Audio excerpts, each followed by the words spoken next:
খুশির খবর দেওয়ার আগে তোমাদের কাছে আমি ক্ষমা চেয়ে নিচ্ছি, কারণ ভিডিও কালকে আপলোড করতে পারিনি। ফাইনালি আজকে থেকে আমার কাজে জয়েনিং, আজকে থেকে আমি কাজে যাচ্ছি সেই জায়গায়। খুব ভয় ভয় লাগছে, জানি না কি হবে ওখানে গিয়ে। তো চলো আগে যাই, তারপরে নয় সবকিছু ওখানে গিয়ে জানতে পারবো। আমার যে কাজটা হলো রেলের ওয়ার্কশপে, জানি না আমি এত ভালো একটা কাজ পাবো। সবকিছু তোমাদের আশীর্বাদে।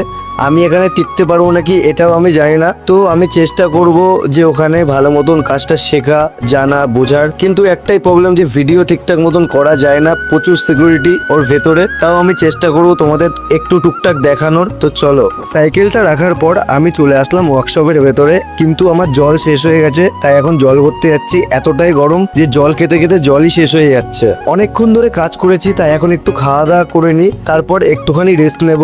আর এইদিকে দেখো, বন্ধুকে শুতে দিইনি বলে তাই ও বসে বসে এখন ফোন ঘাঁটছে। সত্যি বলতে এখানে আমার কাজ করার একদমই ইচ্ছা ছিল না, কারণ এখানে কোনো ভিডিও বানানো যায় না।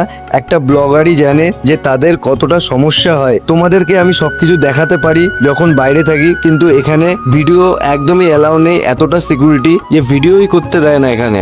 বাড়িতে আসার পর আবার আমি স্নান করলাম, কারণ এতটাই গরম লাগছিল যে আবার আমাকে স্নান করতে হলো। তো চলো এখন একটু আড্ডা মারতে বেরোবো। আর আমার চ্যানেলটাকে সাবস্ক্রাইব করো আর আশীর্বাদ করো যে আরো এর থেকে ভালো জায়গায় আমি পৌঁছাতে পারি।